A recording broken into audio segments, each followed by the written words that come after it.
Teniški navdušenci in navdušenke, prav lepo pozdravljeni v naših Facebook pogovorih. Naša druga gostja je Kaja Juvan. Lep pozdrav, Kaja. Ja. Če dobro vidim, iz te sobe si se nam javljala prvič, ko smo dobili tole korono. Torej pomeni to, da si doma. Ja, sem se vrnila par dni nazaj. Kako je bilo? Na Češkem si bila, kako je bilo tam? S tem si mislim, da tudi zaključila sezono, če se ne motim. Ja, v bistvu je bil tak lep turnirček, dobro organiziran. Je pa situacija na Češkem precej slaba, tako da se mi zdi, da smo se vsak igralec poskušal držati čim bolj zase. Igrišča so bila pa v bistvu na sredini atletskega stadiona narejena, vsaj dve igrišči, center court je bil pa malo posebej, tako da tak fajn turnirček, žal mi je, da nisem boljše odigrala, ampak je tudi moja nasprotnica dobro odigrala, tako da zdaj sem zaključila sezono in imam malo počitnic zdaj. Ja, počitnice bodo bolj ali manj doma. Kako pa zdaj ob tej drugi pandemiji, recimo temu ob drugem izbruhu, vse to sprejemajo ostale teniške igralke? Ste se kaj pogovarjali na Češkem, kako je v drugih državah, kako trenirajo, kaj bodo delale zdaj? Ja, jaz mislim, da večina punc bo pač končalo sezono prej, razen tiste, ki grejo v Ameriko, na te ITF-e, ki so jih par, če bojo izpeljani. Drugače pa večina punc, mislim, da je sam veselih, da lahko igra, je pač sigurno kakšna izjema. Sigurno se kdo ne strinja s tem, da še vedno izpeljajo turnirje, ampak na splošno mislim, da smo vsi na turu veseli, da se je vse speljalo, da nekako vseeno smo lahko odigrali par tekem letos, kakorkoli je izgledalo tam v sredini leta, da mogoče jih sploh ne bo letos. Tako da pač treba se je prilagoditi, ne. Mi pač počitnice doma so pač zanimive, ampak vsaj so, ne. Tako da jaz sem vesela, pa v bistvu bom začela pripravljalno obdobje malo prej, mogoče bomo pa vse bolj pripravljene naslednjo sezono. No, če pridem, pogledamo nazaj, pogledamo naprej, kako drugačna bo tvoja prihodnost, kaj boš spremenila, kaj bo novega, kaj je potrebno še popraviti? Ja, v bistvu prostora za napredek je zelo veliko. Jaz mislim, da sem kar kritična do sebe, tako da zdaj, ko bomo začeli v bistvu prvo izpeti še en poudarek na še boljši fizični pripravljenosti, tako se začne bolj s kondicijskimi pripravami, potem pa bom šla na sam tenis v bistvu.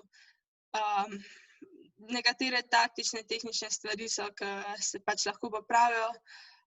Predvsem pa v bistvu, da čim več igram tenisa, čim več nekako pol tudi naslednje leto pridobim teh tekem, da bom sposobna igrati turnir na čim višjem nivoju ves čas. Tako da mi bomo naredili en zelo dober plan in bomo videli, kako bo. Upam, da bo naslednja sezona majčkeno bolj normalna zdaj.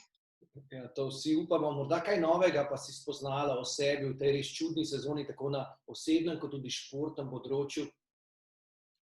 Ja, v bistvu predvsem po eni strani, koliko imam še rezerve, po drugi strani pa v bistvu sem bila tudi v tem pripravljalnem obdobju, ko sem ga imela malo dlje časa doma, tako da sem imela čas, da sem vzpostavila malo rutin, da sem v bistvu se naučila kakšno novo stvar, v bistvu vidim, koliko enih stvari se še lahko naučim. Pa tudi v bistvu tako, pač ne vem, katere stvari me še zanimajo, kaj rada delam, tudi začela sem se malo učiti prek te online univerze, tako da meni je v bistvu to zanimivo. Je pa tudi res, da tako, ko greš na turnir, pa ugotoviš, koliko je fajn nekako tudi biti malo zunaj, imeti to prosto izbiro, da greš ven.